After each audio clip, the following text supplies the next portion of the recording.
From downtown Albany, Georgia, and the home of Pretoria Fields Beer, this is the No Dams Given podcast. And now, here's Trip Morgan and Billy Mann. I tell my son this all the time. I say, listen, it's up to you what you do in life. I mean, you got the advantage now of some things people don't have. But the same thing with you, Trip. Your dad is there. Your dad is there, and what Southern Georgia is a Christian family-based community. Yes, sir. That's what we are. That doesn't mean we can't have a good time.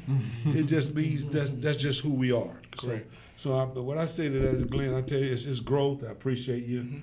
And just listen to what I say. Don't be quiet. That's beautiful, guys. That is beautiful. I need a little violin there, but my wife is like that. But it's nothing like a mother. No, that's That's another thing. My wife, together. I run everything in my house. The wash machine, the vacuum cleaner, But my wife runs this family. Yeah. And had not been for her, I don't know where we would be. I joke all the time. I say, baby, I'd have been left me. And talking about coming downtown Albany, she's one of the biggest cheerleaders. Before we even decided she wanted to do a restaurant downtown, before we even thought about it. Wow. And every time we wanted to start, she's like, no. No, right. So every time we wanted to give it up, she said, "No, we're gonna do it. We can do this." Well, she was your other support group. She was telling you. Right. Well, she's better looking than you. I know, right? No doubt about that. Praise the Lord. Pass the bullet. Praise the Lord. No doubt. Yeah, but she's from Chicago, so she understands the big picture of a city. When she told me, she used to tell me stories when she moved down here. Well, 70s segregation had just kind of stopped. So she wasn't used to not being able to go in the store. So that's when Brooks Plaza was something else. So you had Woolworths, you had these high-end stores, and high-end stores were downtown. Yeah. She used to like the downtown was very nice to her in comparison. You know what I mean? There was a Chicago downtown, but it was a nice downtown. And she was just walking in the store. She was like, she'd get looks, but she didn't. That's what I do. That's what I do. So her giving having a father from the South and a mother from the North made my brother and I had a very crazy lifestyle growing up. So I had friends that would say, and my parents worked very hard. Like, there's no half-stepping between me and my brother. Like, we can't play second. Ain't no second fiddle. You run the whole band, right? So being my friends I had a friend of mine say, man, it must be nice growing up with a silver spoon in your mouth. I said, you know what? One day, hopefully, your kids will say that to you about your kids. Somebody say that about your kids. And I said, I wasn't growing with a silver spoon in my mouth. However, I didn't know I was poor. If we were, I know that my mother and father got up every day and went to work, and I know they took care of my brother and I, and made sure we had education and had everything we needed. So that was a true blessing right there. So that's her growing and her telling me stories about that just made. Wow, we doing what we doing now. Well, it's funny because we're obviously different, but I have a very similar life experience as you do. I mean, both my parents worked. Grew up in a smaller town. I grew up in Camilla, Georgia, even though a lot of my family's from here, and I had everything that I needed. The most important thing that I got was sense of family and an education. Right. And same thing. And then your dad always being, and I guess if there's anything that I can say, my dad has always been my cheerleader. And so even though I will say that we do fight. Like, we fight like cats and dogs. So I'm glad to know that. I thought we had a dysfunctional family. So he has a he's very strong and opinionated, and I'm very strong and opinionated. I mean, I'm just like him. Yes. And my boy's just like me. So when I get frustrated and start to argue with him, and Mary Helen says, well, you're looking in the mirror. Yes. Yeah, I mean, it is what it is. I tell that all the time. But let me ask you something. What do you let's look forward for a minute. Where do we see Albany downtown in the next 5-10 years?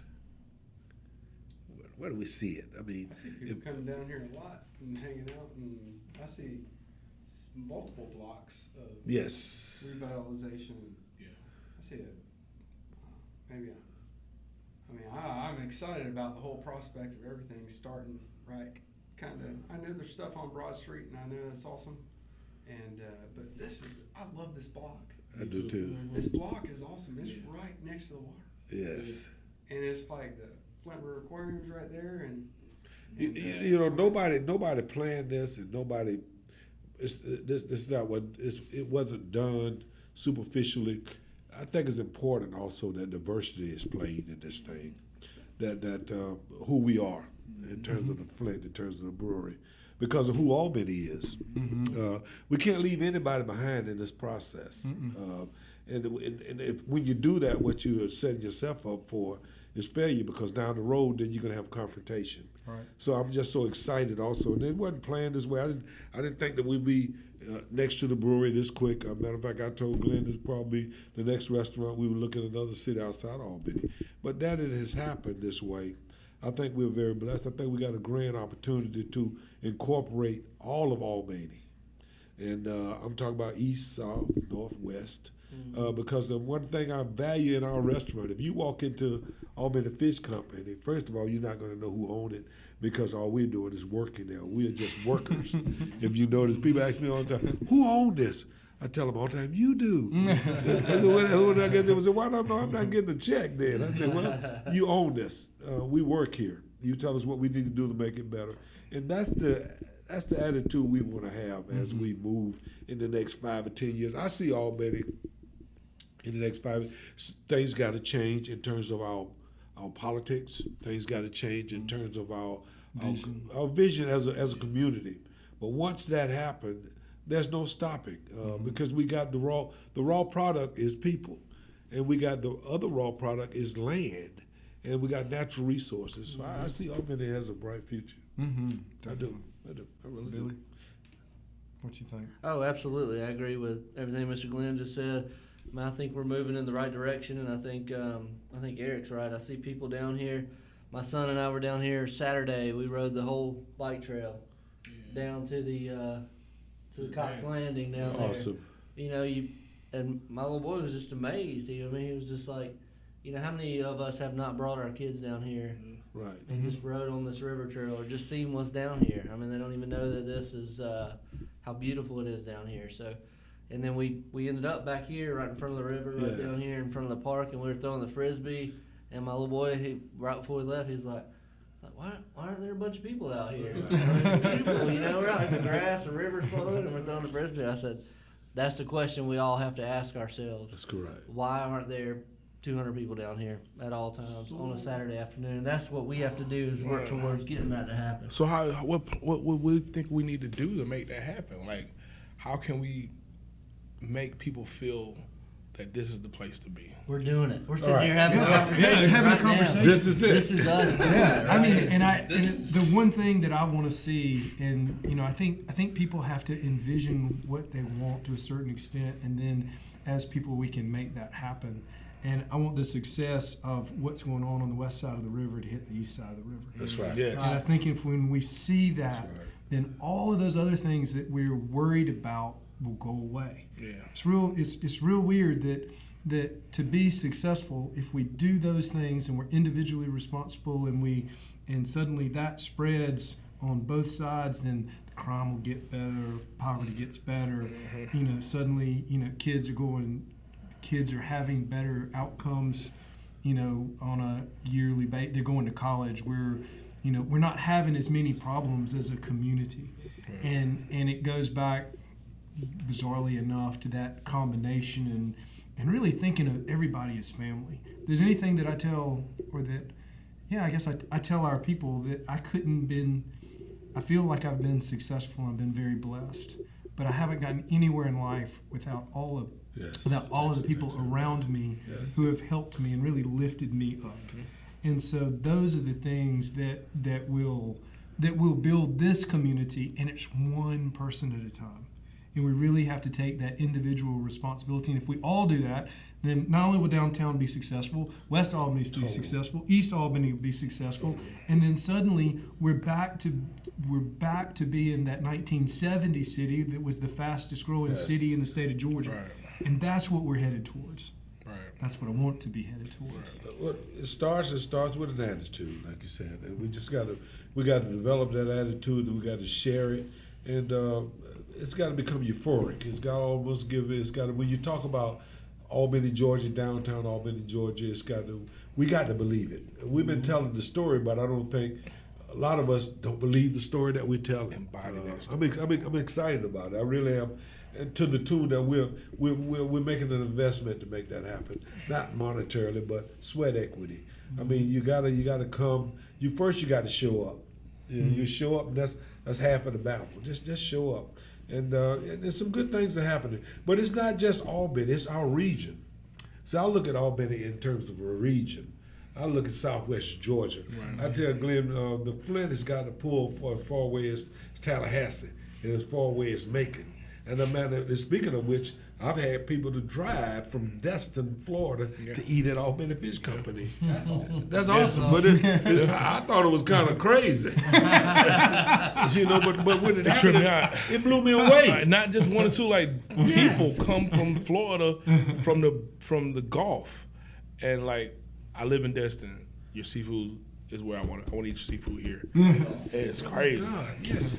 That's impressive. Yeah, that is impressive, but it's scary. Well, it's called duplication and it's humbling too. Yeah, it is very humbling. It's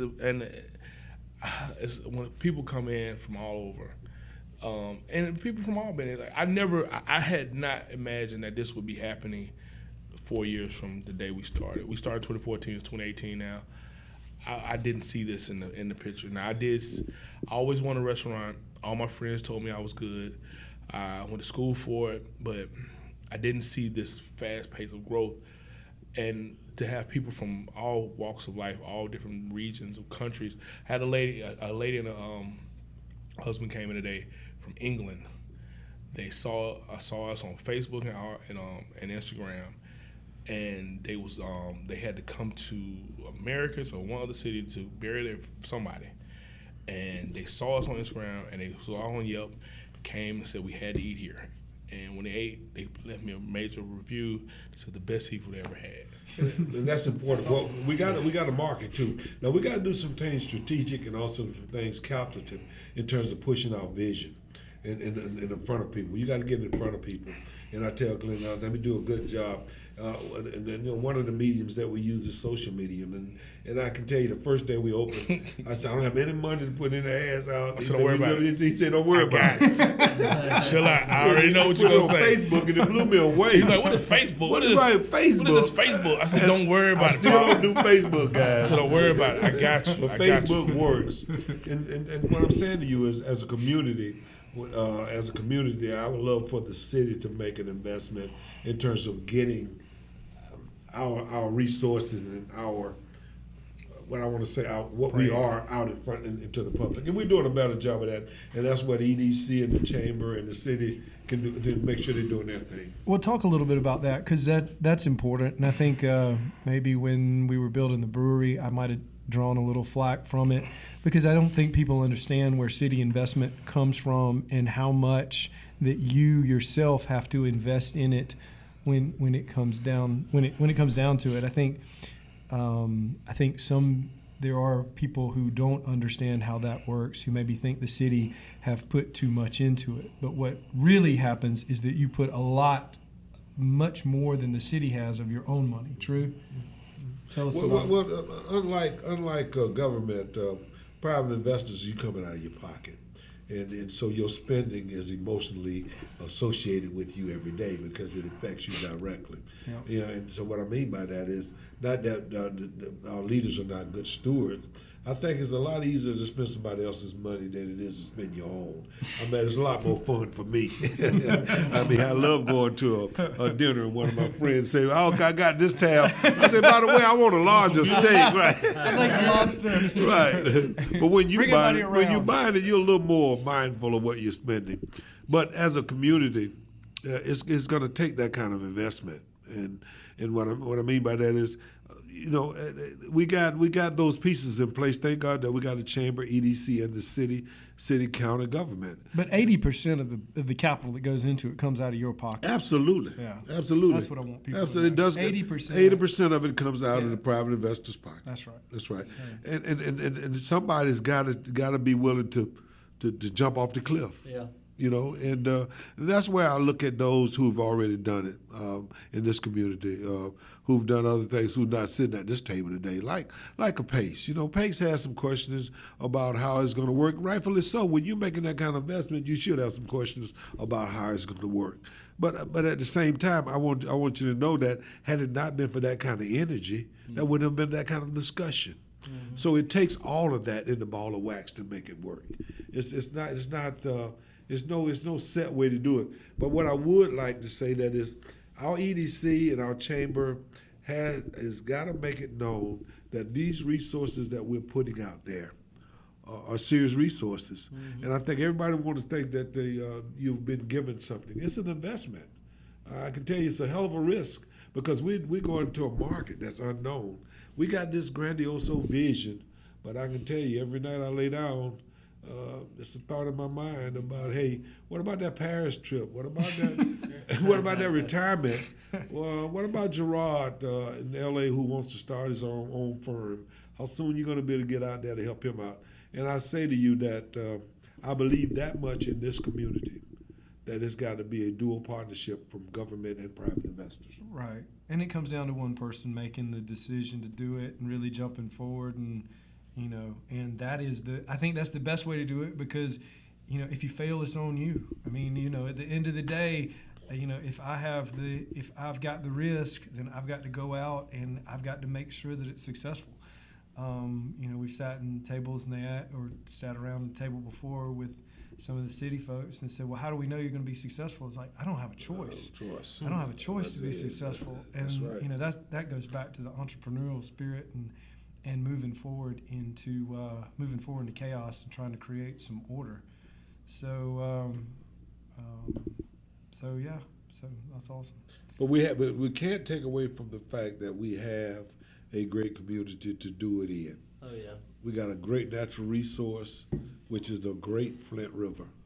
I mean, we're on the bank of a mighty river, and how many communities would love to have a river to flow through it? Oh yeah, that's what everybody says when they come down. Like, man, you got a river running through downtown. It's beautiful. And that river starts at Hartsfield National Airport in Atlanta, Georgia. That story's got to be told. It goes all the way down to the Chattahoochee. So, I mean, that story's got to be told. When I talk about our regional approach, it's got to be those small communities outside of Albany, Camilla, Tifton, Valdosta, Blakely, Dawson. You understand? That's Albany. That's not. See, when we talk that way, that's what we got to talk. We got to talk regional, because I can tell you right now, none of us is going to reach the level we want to reach without that regional approach. Right. Without the community around us in the larger Southwest Georgia community. And, anything that brings us up brings them up as well. And we've always High tide will lift everybody's boat. Just right. get in the water. We've always been central to agriculture, so continuing that, and y'all are doing the same thing, promoting agriculture in Southwest Georgia. I'm on a diet, so I'm kind of hungry right now. So I'm gonna ask Chef G a question. What made you fall in love with cooking? Tell us what started your whole journey. All right, so you're a educated chef, Le Cordon Bleu in Atlanta. It started. Okay, all right. First, I have no sisters. It's my brother and I. I have no female cousins. So you're cooking a lot. So we were latchkey kids. You know what latchkey kids are, right? My mother and father worked all the time. So you go home, you lock the door, and you go in the house. Don't open the door nobody till I get home. Yeah. So my brother and I were hungry. So we got my mom. That's a strong word. She made a sandwich. No, it was food in there. Oh, okay. But you had to make a sandwich or you had some cereal. But I wanted to try other things. So as a little boy, my mother had walked away to see what my dad wanted. I remember, and she had some eggs. She was about to scramble, and I threw the eggs in there and started scrambling. She caught me. So what you doing? I'm making eggs, and I did it. My dad wouldn't eat it. Let me tell you when I knew how to cook, though. This when I knew how to cook. This was like last year. This how I knew how to cook. Last year I knew I could cook. I made this oyster dish, and I'm going to name it after my father. It's going to be at the Flint. And I made it, and I presented it to my father, and he was like, this shit good as hell. That day, I'm finally a chef. You got it. I'm a chef. Did he mumble it, or did he actually say it out loud? I didn't want to say it out loud. I know you didn't. I just wanna make sure right. That's how he said it. He really admitted it. So, By the way, guys, I want you to know we're drinking a lot of beer. I'm a deacon in the church, but be careful now. We might have to cut a little of this out because I don't want. Go ahead. when because I'm not a deacon. We can make you a deacon. We're running short on deacons. We're running short. Yeah. Go ahead, Glenn. I'm sorry. growing up, my father never ate my cooking. Never. He like, I'm not eating that. Tandra, make me a sandwich. Maybe I'm not eating that. I don't know what the heck he making over there. But that, like I said, last year he ate and he told me it was good. That was I would always do it when you go to bed. I don't want to tell you that, but and that's just I never forget. I tell you the worst time I've had. So you wait till you went to Went bed. in bed out the next day. It's like you know the story of the shoemaker. Well, I didn't want his head to get too big, you know. I didn't want Glenn's head to get too big. And I'd spent all that money on football equipment. I was looking. That was my way out of the ghetto. I wanted to go to the NFL. You know, but I tell you, he cooked. Carrington to get you there. That's my grandbaby. My That's baby, my daughter granddaughter. gets you there. Carrington's going all the way. Gavin is too. Gavin's gonna be a professional golfer. Okay. As soon as we start working with him. Okay. But he cooked a salmon once and brought it and presented it with the head on. Beautiful salmon, no skin. Yes, it was gorgeous, man. And I was gonna have some people over. I was trying to impress And they were, his friends. and when I did, man, I told my wife that they're not gonna want to eat this with the head on. So I tore the head off. Woo! I love it. That was the worst Christmas I've ever had. I drove all the way to Atlanta that day. He was so mad at I me. drove for like 3 days. He told me, "You are the most inconsiderate person in the world. How dare you? I stayed up all night cooking this fish for you. You would take that." I said, He just snatched it out. "It looked like a possum. I couldn't eat it." But I knew he But couldn't when eat you it. ate it and your friends ate it, It's awesome. Yeah, but we used to come home from my wife and I from an event or something going out, and the babysitter would be there. And I never forget, we say to her, say, don't cook in this house. You fix cold cuts or you warm up some soup or something. But pots and pans will be dirty.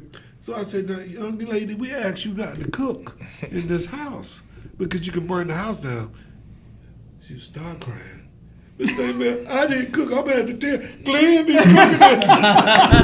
Glenn be cooking it where y'all go. The young lady's name was Tara. Oh, Tara, man. Tara cried that day. We was all over. I said, I'm not paying you because I told you don't cook it and you can burn the house down. So he would always want to cook, you know. But That's awesome. what's your favorite thing, Glenn? What's your favorite dish to cook? like professionally or like home. Home. That's why I love it. A steak. Yes. I like grilling steak. I get it from around here. I either get it from Salt Lick or I get it from my boy Mike. Oh, Mike. Mike is awesome. Yeah. Mike's Country Store. Yes, sir. Mike is awesome. Mike, that's another Yeah. true investor in our community. What he's done is phenomenal. Yeah. I get it from him and Mike. Mike is a player too. Yeah. Mike's all Albany. At Albany Fish Company. Right now, it's my vegan chop steak. It's crazy, guys. It's I formulated this meat out And of the vegetables. fish company cooked the steak. Yeah, vegan chop steak. I'll show it to you. It's amazing, Pops. I know you That don't sound right. That's what it looks like right there. I know they can't see it on You got camera, detail on this. but that's what it looks like right there. And that's all vegetable right there. It's a vegetable-based meat, and it's made with turnips, and it's made with I'll try that sweet today. potatoes, and it's made with this meat byproduct called Hemi. Hemi is this new soybean product that they genetically engineered to give vegetables to mimic meat. So when you squeeze it, it bleeds. It's red. It's amazing. It's amazing. So I got it first to make burgers with. I'm sort of with you. Go ahead. So and y'all don't realize the vegan food scene is really taking off. Yeah, it is. We get a lot of people. Everybody, because there are a lot of people vegetarians now. And if you think about it, in natural it's wild, healthier. the biggest animals eat only vegetables. Elephants eat only vegetables. Whales eat only vegetables. The ones that sleep all day, like lions and tigers, eat meats once a day. Right? So you can get all you need from a vegetable. So I love making these right here. That's just my new thing. But so my favorite thing right now to make, it would be right now it'd be that because it's been taken off. But in general, I like to grill any fish you bring me right now. You grill me, I bring me a fish, I grill. Low country boil. Yeah, that's his thing. Yeah, I read the dreams. Low country Doc boil. get 2 of those, 3 of those. I know. I need to go home and take that nap he was just talking about 4 hours. What do y'all see about the entertainment scene as it relates to what we're trying to accomplish downtown? That's definitely a Billy question. Yes. Yeah, I mean, I see it growing. I'm excited about the Civic Center group. I think they're Yes. going in the right direction. I think they have some great ideas, and they're also, like you've touched on, is including everybody. You said that earlier. Yes. We need to include everybody, and that really struck a chord in me that we need to do a little something for everybody. And that's we're even trying to do that in the brewery. We're having our markets with different Yes. vendors. We're trying to bring in. What's that young guy's name? everybody He's been we around can. Albany working a long time, but he was down at Tiff Park. Steve for us. Brimberry Yeah.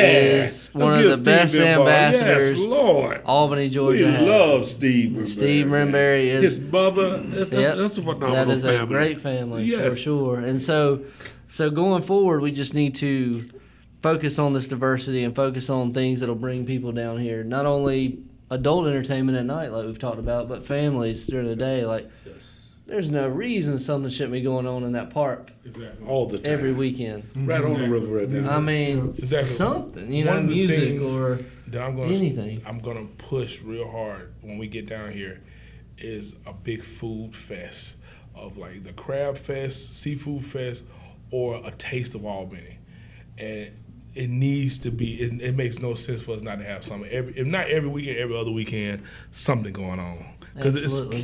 plenty space over there. It's plenty Right. space. Well, it starts with us, like That's we're talking yes. about, Yes. and that's our whole theory behind bringing the market. It's just in the brewery right now, but we're not holding on to that. We want it to spread. We want that to be a downtown market. Right. You know, we get a lot of people say, we just left the brewery. We encourage people to come to the Yes, we brewery do. all the Oh, time. absolutely. Yeah, you know, we do. We do. But because we like the product.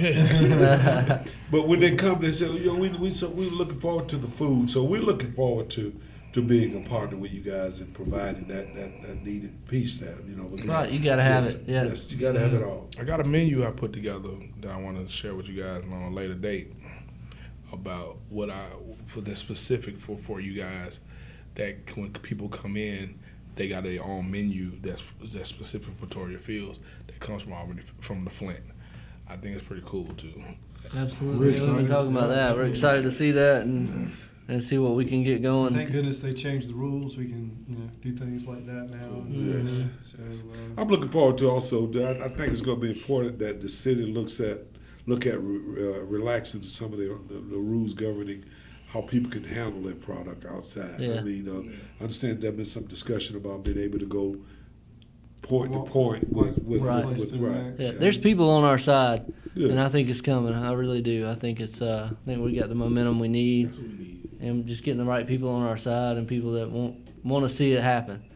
The naysayers need to. They'll be okay. We'll Quit bring them along. naysaying. No, I mean, and I they'll think, take credit for it later. Right. And who gets the credit doesn't matter. It does not. It doesn't matter. That's right. That's what Yeah, what we bring Jesus them- said. yes, Tell no one. That's So, right. We'll bring them along kicking. I'm just excited about it. I can't say enough about the energy. And the energy does bring symmetry. And I mean, you can't have one without the other because everybody wants to be a part of success. Nobody wants to be left out of the opportunity to be successful. They may say they do, but deep down inside, everybody wants to succeed. That's a human nature, I think, of anybody to want to succeed. So naturally, all men want to succeed. I'm just hopeful that we understand how important it is. I keep going back to this, is that it's a regional attitude that we have to develop. We got to bring people from outside of our own little sphere Oh, yeah. Because other communities are drawing upon us. Right now There's people are going to right Columbus, out, people going to Thomasville. I don't want to even call those names want of them coming those here. places. How dare you go? I love those places. I love those places. How But dare you go to another little town south and he'll come back and say you had a good time. yeah, you're right. You're We'll right. have a good time in Albany, Georgia. That's what we're going to do it right here. That's awesome. Well, guys, I appreciate everybody being here today. And thank you for everything you're doing downtown. And please continue. One person makes a difference. Eat the elephant one bite at a time. And I'm looking forward to my turkey. You got it, man. Thanksgiving. He's on the list, Pop. Bless No y'all. Damn's Giving podcast. Thank you very much. Billy, All right, Billy. cheers. Thank you. Cheers. That's it. Salute. Cheers. Yeah, thank y'all. Thank you. This was awesome. Appreciate it, My guys. pleasure. Yes.